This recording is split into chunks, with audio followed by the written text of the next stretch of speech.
Hello everyone, welcome back to my channel. तो यहाँ पे देखेंगे 26 सितंबर के द हिंदू में हमें क्या क्या पढ़ना है। और प्लीज़ आपसे ये रिक्वेस्ट है कि आप वीडियो को शुरू से लेकर लास्ट तक देखें, क्योंकि मैं आपके लिए बनाती हूँ और नहीं मोटिवेशन आता कि वीडियो पे जो आप देखो क्या बोलते हैं कि टाइमिंग शो करता है जो वीडियो बनाता है, और उस पर इतनी कम टाइमिंग दिखती है तो आपको मोटिवेशन नहीं मिलता। इसलिए मैं वीडियो भी कल का मैंने नहीं डाला और परसों का नहीं, क्योंकि मतलब एक मोटिवेशन मिलनी चाहिए कि आप उसको शुरू से लास्ट तक देख रहे हो, ठीक है। और मैंने ये भी बोला था कि आप टॉपिक्स सजेस्ट कर सकते हो, आपको किस किस पे वीडियो चाहिए वो भी मैं प्रोवाइड करने की कोशिश करूँगी। लेकिन बस आपको ये करना है कि आप थोड़ा मोटिवेट करो जिससे मैं ये चैनल कंटिन्यू रखूँ। आप ज़्यादा ये करो कि लोगों को शेयर करो, और आप ही सिर्फ जितने लोग हो वो वीडियो को शुरू से लेकर लास्ट तक देखो, बस इतना कर सकते हो। अगर आपको ये है कि वीडियो देखो सारे टॉपिक हम कवर करते हैं इसलिए वीडियो आपको लंबी लग सकती है, तो आप स्पीड इंक्रीज़ करके देख सकते हो, पर स्किप करके देखना या फिर 2 मिनट देख लेना तो इस तरीके से नहीं होता है। आपको पूरी वीडियो अच्छे से देखने की ज़रूरत है। देखते हैं हम आज हमें कौन कौन सा पढ़ना है। हम सीधे एडिटोरियल वाले पेज पे आ चुके हैं जिसमें बात की जा रही है G20 diplomacy and a shift world war. तो इसमें देखते हैं क्या बात हो रही है। इसके बारे में लिखा है M.K. नारायणन, जो कि फॉर्मल डायरेक्टर हैं IB के इंटेलिजेंस ब्यूरो के, और ये क्या है, फॉर्मर नेशनल सिक्योरिटी एडवाइज़र भी रह चुके हैं, फॉर्मर गवर्नर जो कि वेस्ट बंगाल के भी फॉर्मर गवर्नर रह चुके हैं। तो बात की जा रही है यहाँ पे कि India scripted amazing success G20 में इंडिया की सक्सेस देखी गई, ठीक है। और इसमें बहुत सारी एग्रीमेंट भी हुए, और ये हुआ था आपको पता है G20 9 से 10 सितंबर के बीच में दिल्ली में हुआ।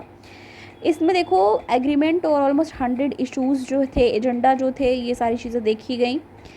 G20 outcome seems to measure of hope and wishes to wider global community. India as a host, आपको पता है इंडिया होस्ट था इस बार, इंडिया की प्रेसिडेंसी थी इस बार, ठीक है। New Delhi declaration credit for this. New Delhi declaration does indeed seems to have something for everyone for condemning of the terrorism की बात यहाँ पे की गई है, क्लाइमेट इशू की बात की गई है, रेन्यूएबल एनर्जी की बात की गई है, capacity to matter such as life style for sustainable development and reform of multi development bank, and apart from highlighting India's contribution such as digital public infrastructure and unified interface, ठीक है। तो इन सब पे क्या किया गया है, बात किया गया है। क्या कहा जा रहा है, G20 favouring compromise over conflict and fully endorse prime minister Narendra Modi dictum of one earth one family and one future. तो one earth one family one future जो कि एक बोला गया है प्राइम मिनिस्टर की तरफ से, उसको भी ध्यान दिया गया है कि वर्ड जो है एक अर्थ है, एक फैमिली, एक फ्यूचर पे फोकस किया गया है। और यहाँ पे देखो कहा गया है India is the founder member of G20 formed in 1999। तो आप मेरी इस बात को सीरियस लेना कि आपको वीडियो पूरी देखनी है, क्योंकि मोटिवेशन बनी रहे जिससे मैं वीडियो आपको अपलोड करती रहूँ, वरना मन नहीं करता है।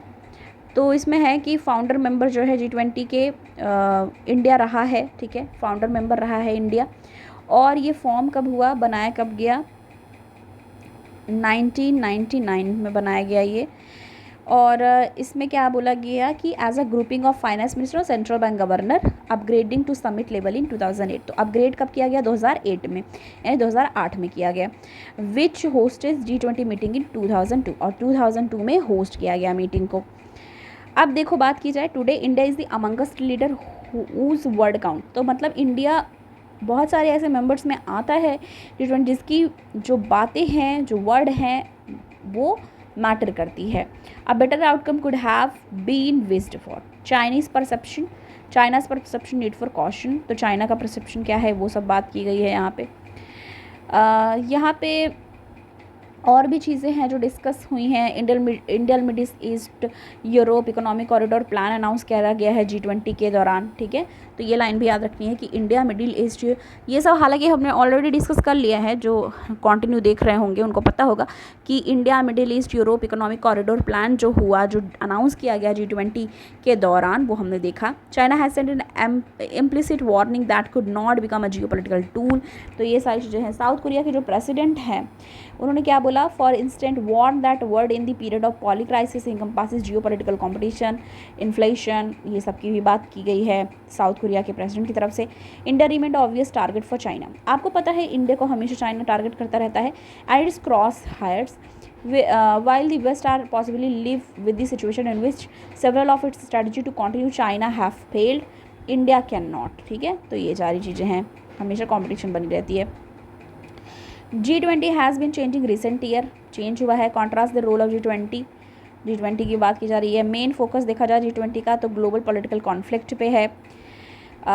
Two camp, one led by the West and one by China Russia. Rule based world order meanwhile become catch all phrase. तो ये बहुत सारी चीज़ें हैं इसमें जो बातें की गई हैं. नेटो की भी बात की गई है. New NATO is set to become even more dependent on the US for military supplies and capabilities to able to act as. अब आप देख लो, नेटो की ही वजह से सारा महाभारत हुआ है रशिया और यूक्रेन में, क्योंकि यूक्रेन पार्ट बनना चाहता था. यहाँ पे दूसरा बात की गई है, दूसरी जो भी पॉइंट छूटे रहेंगे वो हम शॉर्ट नोट में कवर करेंगे.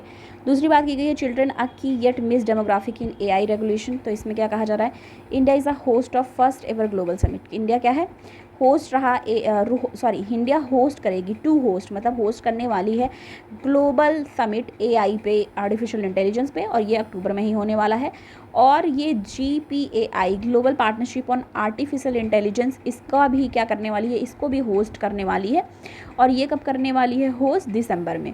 These event suggest the strategic importance of AI. और ये स्ट्रैटेजिक इंपॉर्टेंस जो है AI की वो बताई जाएगी, सजेस्ट की जाएगी. और ये जो प्रोजेक्ट रहेगा ये ऐड करेगा 500 बिलियन इंडियन इकोनॉमी में 2025 तक, accounting for 10% of countries GDP. और ये 10% कंट्री के GDP के बराबर ये होगा.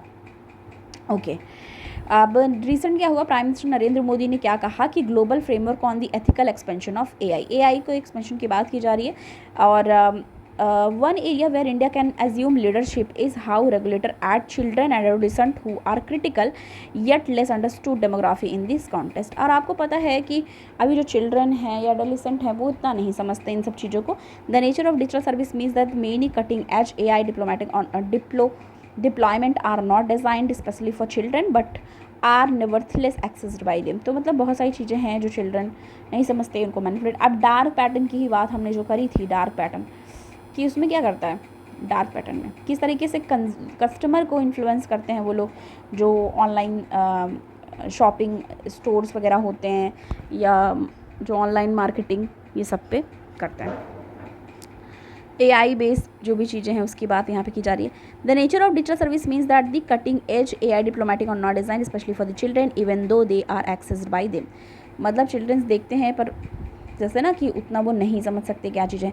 Beyond this India is melting pot of intersectional identity, cross gender, caste, tribal identity, religions, linguistic heritage. Internationally, AI is known as transpose real world base and equality into the digital world. तो ये सारी चीज़ें यहाँ पे discuss की गई हैं. Next देखेंगे ओपिनियन, ये सब बात की जा रही. It's a long road to women's equality. Women's equality के बारे में यहाँ पे बात करी जा रही है. लिखेंगे इसमें क्या कहा जा रहा है, ये आप टॉपिक एस्से के पॉइंट ऑफ व्यू से भी इम्पॉर्टेंट समझ सकते हो. क्या कहा जा रहा है ये देखेंगे. आफ्टर ऑलमोस्ट अ decade silence, Modi government sudden announcement. Modi government की अनाउंसमेंट हुई किस चीज़ को लेकर के, वुमेन रिजर्वेशन को लेकर के, और उसका नाम रखा गया नारी शक्ति वंदन अधिनियम. ठीक है, इसमें बात ये जो की गई है, प्रेजेंट किया गया इस बिल को पार्लियामेंट में, दोनों हाउसेस ने, लोकसभा ने और राज्यसभा ने भी इसको पास कर दिया गया. लेकिन क्या कहा जा रहा है कि no question of it's playing direct role in 2024 general election. अभी 2024 में जो इलेक्शन होगा उसमें ये इसका पार्ट कुछ भी नहीं रहेगा, लागू नहीं होगा 2024 में. इवन ये इसका इम्प्लीमेंटेशन बता रहे हैं कि 2029 में होगा. That's the future of women reservation remain uncertain even though it is now the law. ठीक है, ये अभी अनसर्टेन है क्योंकि पास तो हो गया है फिर भी अभी लागू नहीं होगा. इसके बारे में मैरी ई जॉन बोल रही हैं जो कि centre for women development studies new Delhi में हैं और नाउ लिव इन बेंगलुरु. ये बेंगलुरु में रह रही हैं जिन्होंने इस बारे में लिखा है. The Dravidian movement and the fear of Muslim for turning into a minority were occupying public space, all of which has significant implication for women group. Women organization not only opposed the idea of separate electorate for different groups in the name of women unity, but came to pursue it after 1930 and especially after the Pune Pact. तो मतलब सारी बातें कही गई हैं, क्या क्या चीज़ें हैं. What change? Not enough is known about the subsequent critical times in the history, namely year of the preparation for the constitution. पता है, no voice were raised in the favour of reservation of women. कभी भी women reservation को लेकर के इतने साल से बातें हो रही थी, पर किसी ने भी इस चीज़ को आगे नहीं बढ़ाया. No change in attitude was visible until 1970 and the shocking finding of 1974 towards equality.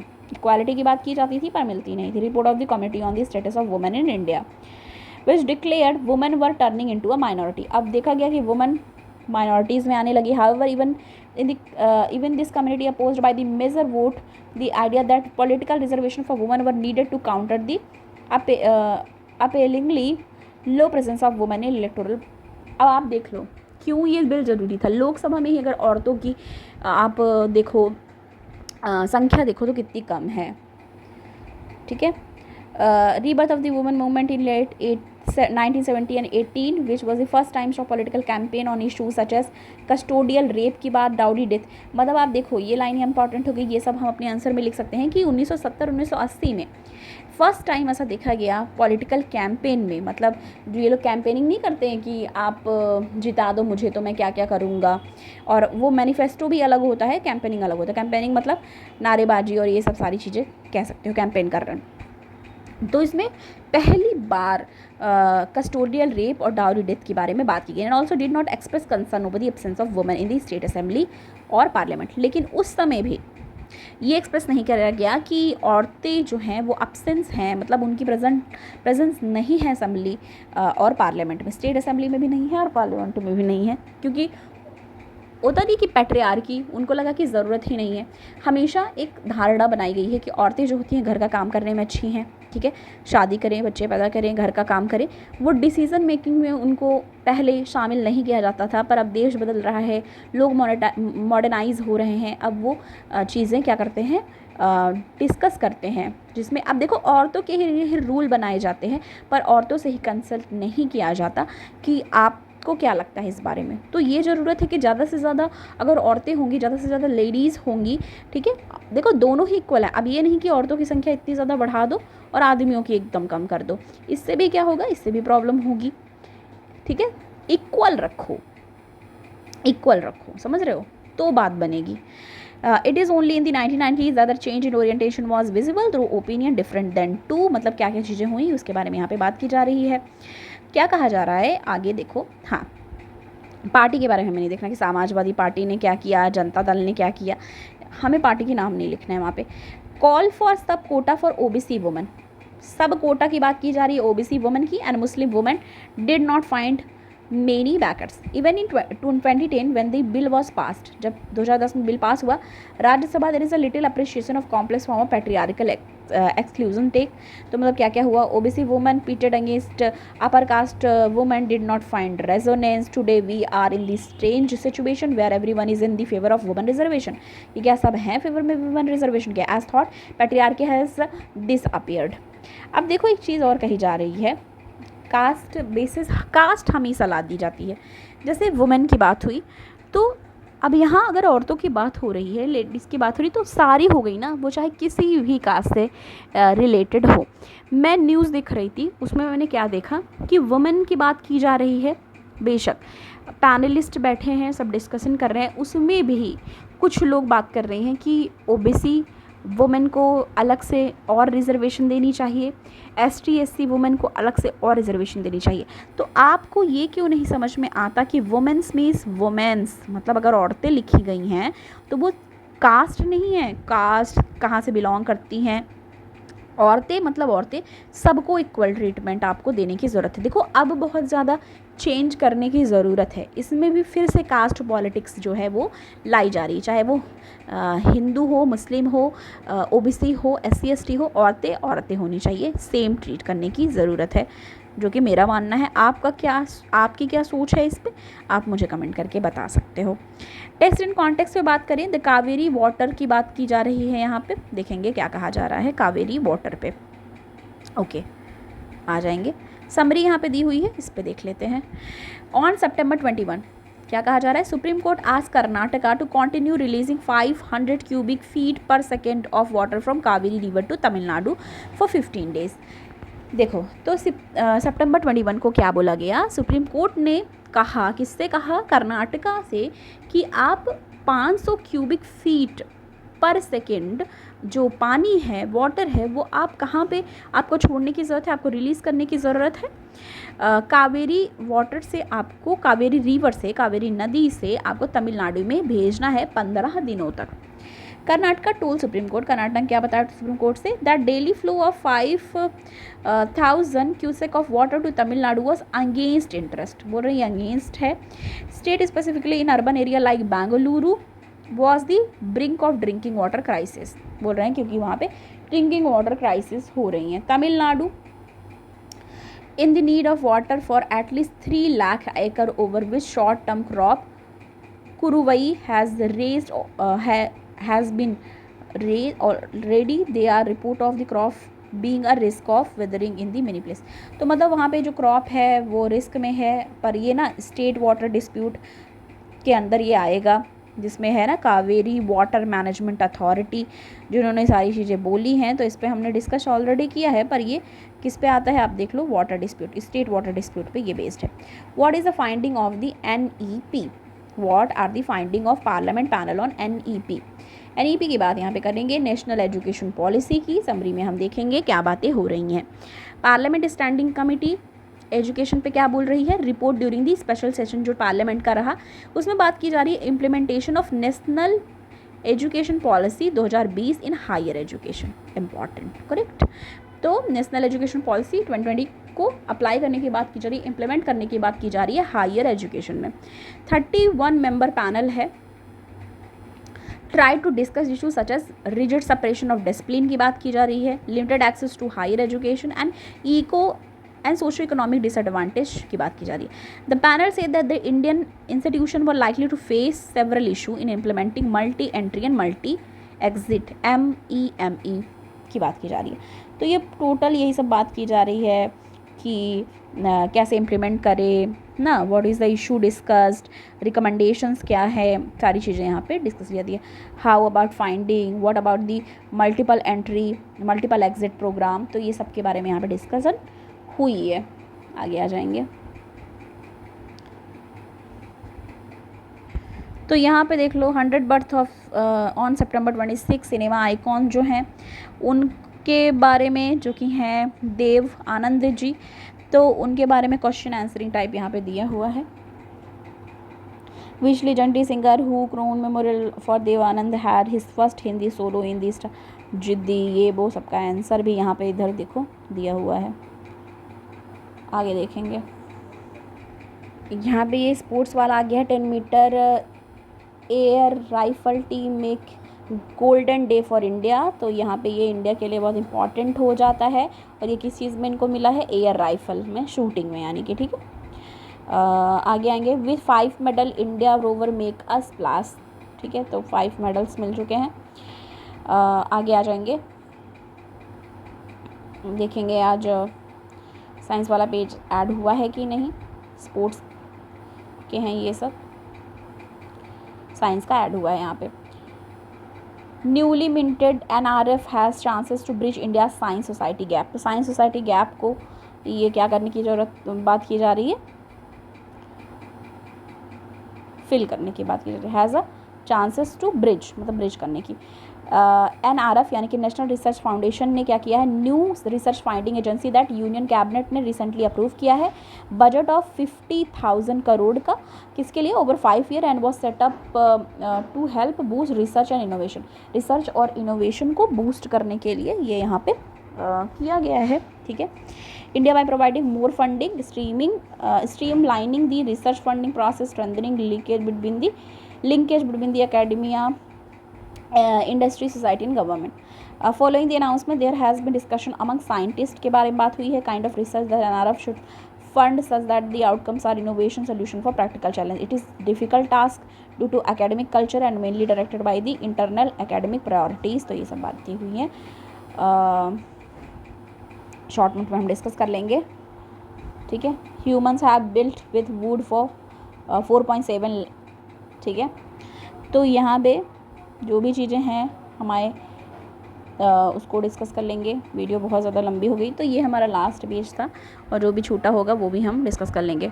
ठीक है, तो आप बस वीडियो देखो, मोटिवेट करो मुझे, मैं ऐसे ही बनाऊँ। आपको कोई सजेशन हो वो भी आप लिख सकते हो। आपको ये क्या बोलते हैं, कोई और टॉपिक चाहिए, वो सब भी मैं प्रोवाइड करने की कोशिश करूँगी। Thank you so much. मिलती हूँ नेक्स्ट वीडियो के साथ। अगर वीडियो पसंद आए आप लाइक करो, ज़्यादा से ज़्यादा लोग को शेयर करो। चैनल पे आप नए हो तो प्लीज़ सब्सक्राइब करना ना भूलो। Thank you.